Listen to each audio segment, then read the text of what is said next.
Greetings. So, there have been a lot of things that are happening at the LA Film Festival site. But yeah, it's by probably like what it's been like 13 days, 14 days since my first time in the US has begun, and there are quite a few things that I am completely amazed by. Like some of them are like. There's this whole concept of baby carrots that you find in the US, which you don't generally find somewhere else. I think baby carrots are quite a cool thing. Like, I mean, it's the most beautiful way of packaging capitalism in the smallest, I think, package. Like, it's really nice. Like, I mean, for someone who doesn't know what baby carrots are, imagine the same carrots that you get everywhere. You cut them down into these small, individual pieces which kids generally carry in their lunch boxes. I really felt funny when the first time I got to see that about it in a bunch of TV shows, and then when I tried that, I think it's quite a few. It's quite an interesting innovation. Anyway, so I had this conversation with a very cool person. This is someone who works in a $20 billion company. This is a company that works for, builds things like the Assassin's Creed, builds the things like the Prince of Persia and other films. While those, games. While the games are an important addition, they majorly do a lot of storytelling, right? I think that fascinated me. We were just debating and ideating on how, like, where do we see the next level of gaming that goes in?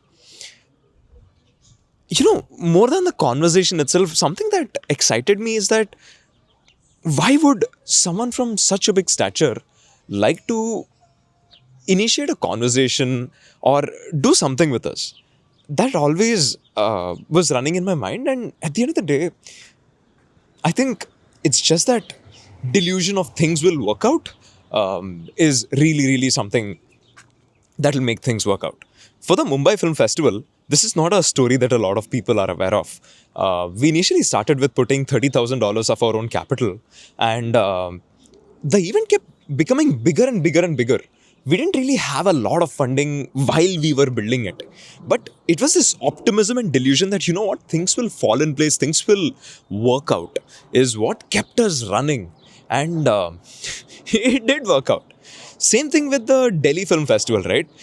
There are a bunch of things that I can't really talk on camera. So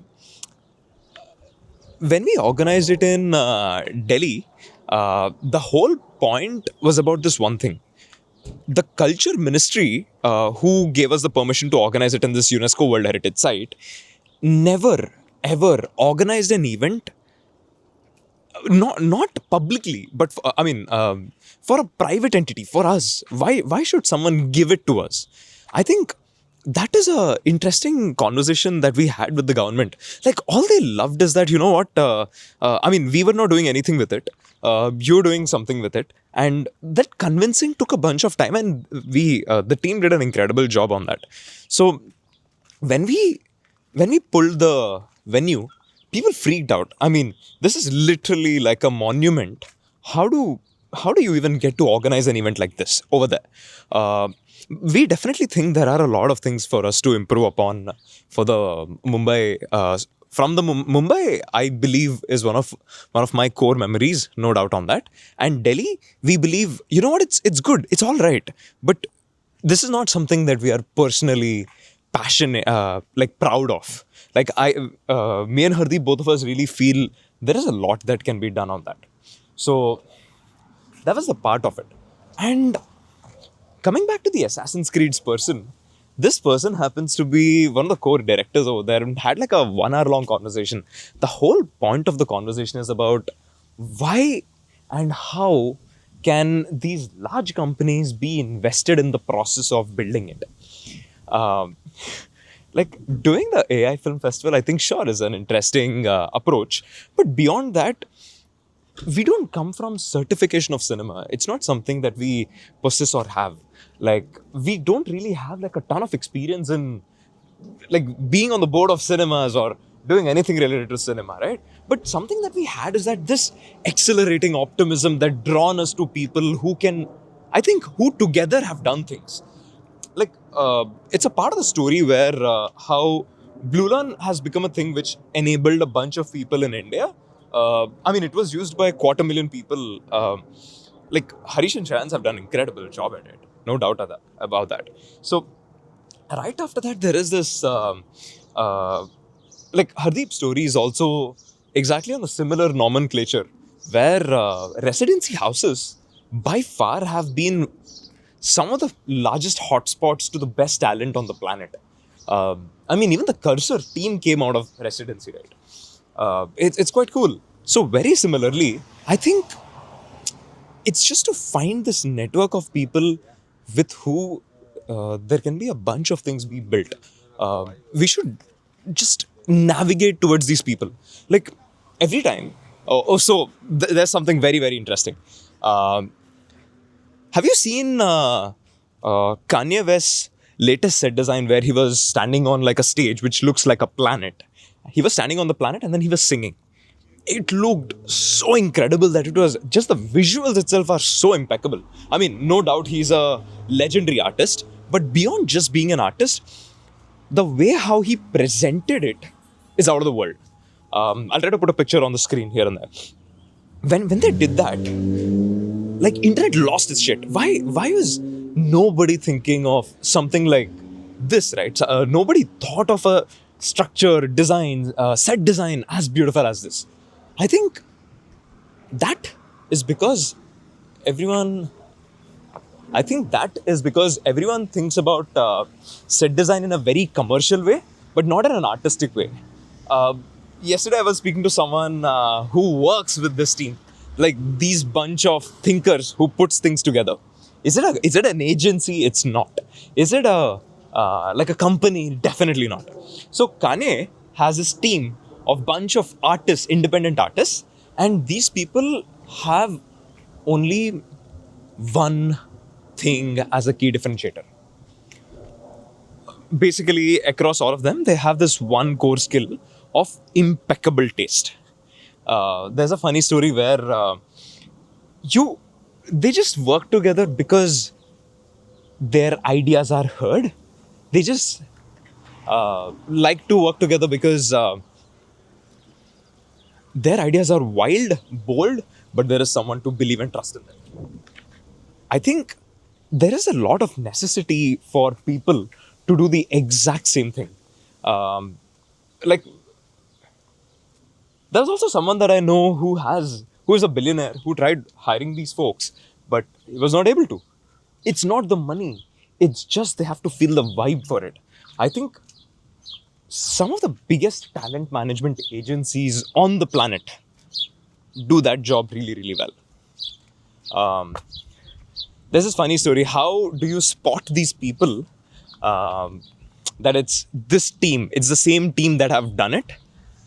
Is quite a story because some of them happen to build a cashmere, like a coat sort of, I don't know, what do you call it? Kashmiri shawl. Kashmiri shawl is a thing. But yeah, a sweater of sorts. You get the point. So, one or two of them have come together and then they've built a brand. Without even knowing who is the founder of it, you can point a finger and then say that, you know what, this is the most tasteful product because it went viral instantly.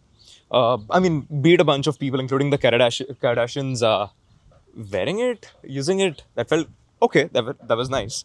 But beyond that, the whole point of that tasteful element is what the key real differentiator is. I think this is what I see, right? Like, if you're an artist, you're measured by your taste. And if you're an operator, you're measured by the delusion, optimism of, can you just keep doing things? I think that is the only way going forward. And a little bit of an update. So I wanted to record a long video and then just put out like of what's happening. Hardeep and I, what are we working on, right? We want to put this out, but so there was a funny story where this Airbnb that we got in Los Angeles. Currently, I'm in Los Angeles. Uh, Let me show you the place. Like, it's very beautiful.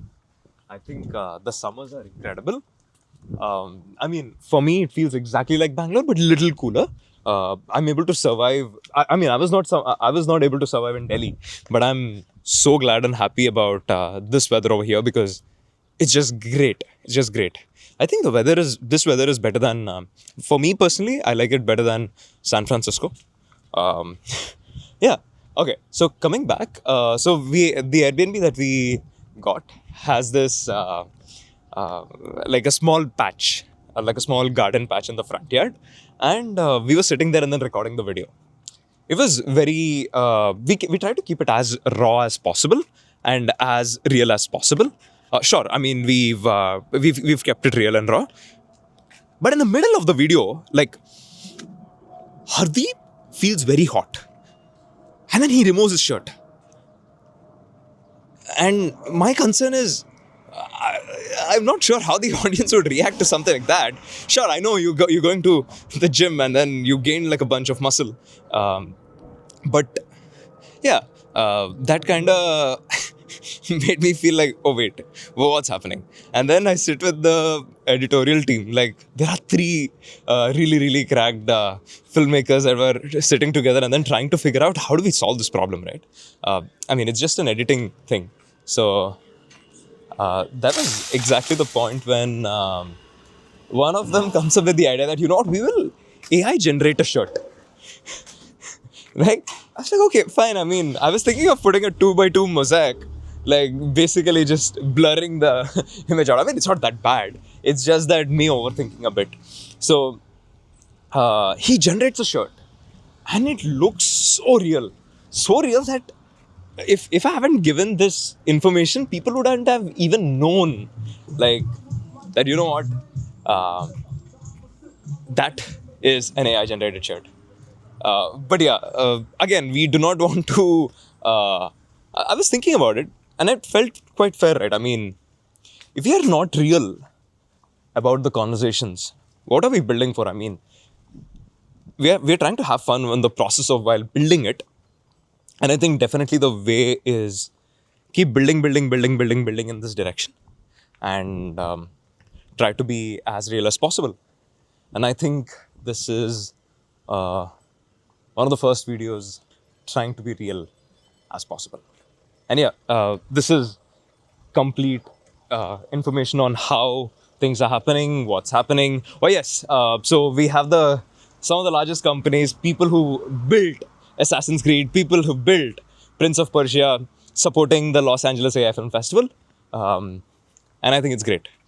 Yeah, I'm glad people are liking the energy. I'm glad people are loving the direction that we're going. And funny story, we don't have a date. Reason because we didn't want to commit to something and then rush to make things happen that day. We can make it happen, but we just chose not to do that. Reason because we personally believe, you know what, we want this to be one of those extremely curated experiences. And yeah, trying to go by that. But I'm thinking, what can be something? Let's say when we've done it in Mumbai, when we've done it in Delhi. For Mumbai, the Royal Opera House is a Victorian relic. The design, taste, and all. When people entered the Royal Opera House, it did really make people feel something. Sure. Because it is not something that they get to see every single day, right? But that sort of red carpet experience is something that people here in LA are very aware of, very much used to. But what is something that we can give them, like in their design language, but something new? I don't know. I think this is something that I'm dabbling upon. I mean, if you have an idea or something, if you think we can work together on this, maybe just put together a, like open Figma, just put a bunch of things together, like reference videos or something like that. Not just videos, I mean, like how do you think we can build that experience? Like, so we have this terminology called the experience design. So as you're walking, as you're stepping step by step, like every step, what is the person feeling, right? How do we engineer that experience is what we call experience design. And it's exactly, I'm very much inspired by Walt Disney's idea of imagineering. Imagineering is this group of people whose job is just to sit and think and imagine, how does the person who entered Disneyland have to experience. I think it's quite incredible job, right? I mean, I believe it's one of the best jobs in the world. So today the Imagineering team is a combination of thinkers and also builders. So when I say builders, it's these people who are, I'm sure you've seen that Jensen on stage, and then there are a bunch of robots on his side. So they were all standing, and then a bunch of them are from Disney Imagineering Labs, because they wanted to put these robots as a part of the uh, Disneyland experience. So I'll show you something funny. This is our place, and there is a lock, but you could just do this, and then you enter. I think it's one of the most interesting decisions of why they did what they did. I don't know. So, funny story. This property that we are staying in happens to be co-built with Claude. I think it's one of those moments that I was like, wow. So the builder, the person who owns the place, who gave us for Airbnb, told us something like, you know what, a bunch of decisions were made with Claude. Imagining and ideating, how should the layout look like? How should the texture and feel should look like? I think it's an impeccable Airbnb. Like, I think it's top 001. I mean, I haven't been in a lot of Airbnbs, but I think this is really good. And the sunlight of this property is so beautiful. I'll probably show it in one of the next ones. I mean, it's not that clean. I'll get it right, and then I'll show you. And well, that is it. This is me talking. I'm trying to put what's happening, what we're building. I hope you like this, or if you have any feedback, let me know. See you. Bye.